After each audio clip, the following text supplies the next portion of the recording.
मतलब हम दोनों पैरों से विकलांग है। पति पत्नी दोनों पैरों से विकलांग है। ये चीज़ें हुई कि मेरी लड़की शांत हुई, उसके साथ सर नदी पे नहाने गई थी और सर्प ने काटा था। उसका मैं मुआवजा लेने के लिए मैंने समस्त कागजात दिए। 6 महीने तक भटकता रहा।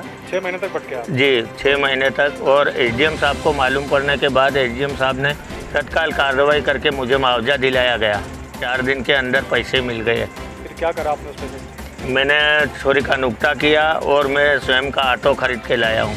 आज आपको किसी की सहायता की जरूरत नहीं? आज नहीं, सहायता की ज़रूरत नहीं है। जी, वर्तमान में एसडीएम साहब पे कुछ आरोप लगाया जा रहा है, तो आपको क्या लगता है? वो गलत है, वो सरासर गलत है। एसडीएम साहब ऐसे आदमी नहीं है। एसडीएम साहब बहुत अच्छे आदमी है।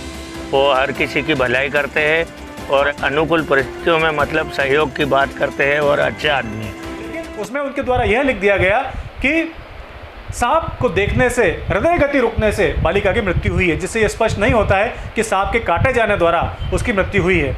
इस कारण इस दंपत्ति को 6 महीने तक परेशान किया गया, जबकि बात स्पष्ट थी। पैरों पे सर्पदंत के निशान भी थे और पूरे शरीर पे, जैसे जब जहर से मृत्यु होती है तो जिस प्रकार से पूरे शरीर में नसें ऊपर आ जाती, नीली पड़ जाती है, उसके निशान भी आप साफ तौर पर देख सकते हैं। उसके बावजूद भी इन्हें न्याय नहीं मिला। जब इन्होंने मुझे भीलभूमि समाचार पत्र के माध्यम से मुझे सूचित करा, तब मैंने ये मामला एसडीएम सुनील झा के संज्ञान में लाया। आप यकीन नहीं मानेंगे, एसडीएम सुनील झा ने इस मामले की गंभीरता और अपने मानवीयता के आधार पर उसी दिन सेम डे तत्काल 1 घंटे में हमें वहीं पर उनके कक्ष में ही बिठाए रखा और उस 1 घंटे के अंदर पुलिस और डॉक्टर्स द्वारा बनाई गई सारी रिपोर्ट्स के आधार पर निष्कर्ष निकाल के और 6 महीने की से जो काम नहीं हुआ था वो 1 घंटे के अंदर करके और इस दंपत्ति को न्याय दिलाया। आज जो 4 लाख रुपए इन्हें मुआवजे के तौर पर मिले, उससे इन्होंने अपने पुराने कर्ज चुकाए और एक नया ऑटो रिक्शा खरीद के लाए और आज ये दंपत्ति स्वावलंबी है, ये किसी दूसरे पर आश्रित नहीं है। आप खुद सुनिए। जी सर, हम दोनों पैरों से विकलांग हूँ सर। उस समय बहुत कठिनाई थी सर। एसडीएम सर से फिर ये गए थे तो वहाँ फिर मिले बाद में। हाँ, उसी दिन कर दिया था, फिर बात करी वो। हाल ही में सुनील कुमार झा पर हॉस्टल अधीक्षिका द्वारा हॉस्टल के निरीक्षण के दौरान बालिकाओं से कथित रूप से अशोभनीय अश्लील हरकत करने का आरोप लगाया गया है। इसमें उल्लेखनीय यह है कि उस दिन माननीय कलेक्टर महोदया के आदेश पर एसडीएम सुनील झा 3 हॉस्टलों के निरीक्षण पर गए।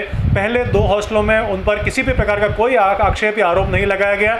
तीसरे हॉस्टल में उनके ऊपर इस प्रकार के आरोप लगे हैं, जहाँ पर काफ़ी छोटी बालिकाएँ 6ठी से 8वीं कक्षा की बालिकाएँ रहती हैं।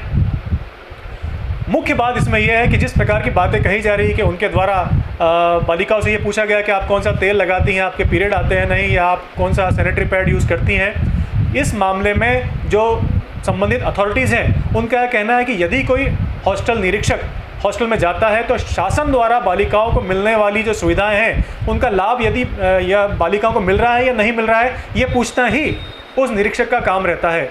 यदि उनके द्वारा ये पूछा गया कि आप सिर में कौन सा तेल लगाती हैं, तो ये उनका पूछने का दायित्व था, ये उनकी ड्यूटी थी।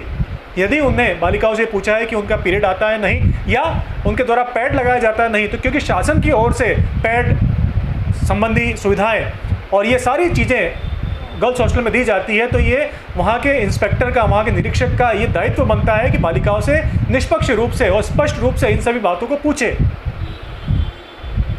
इन्हीं बातों को घुमाकर इस प्रकार का रंग दिया जा रहा है कि वो कहीं ना कहीं उसमें एक अश्लीलता का भाव आता है। ये भी एक विचारणीय बिंदु है।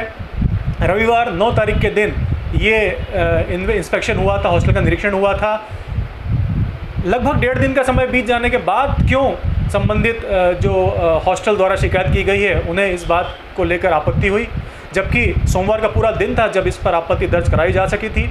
गौरतलब है कि मंगलवार रात को एसडीएम झा को निलंबित किया गया। 4 साढ़े 4 के आसपास एफआईआर दर्ज की गई और 4:50 तो कथित रूप से 4:50 पर सुरेंद्र गाडरिया द्वारा उन्हें अरेस्ट कर लिया गया।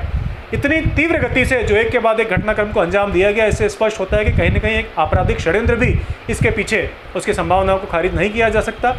खुद एसडीएम सुनील कुमार झा की न्यायालय से और विभाग से ये अपील है कि इस मामले में निष्पक्ष रूप से जांच की जाए और किसी भी प्रकार के आपराधिक षड्यंत्र का पर्दाफाश किया जाए।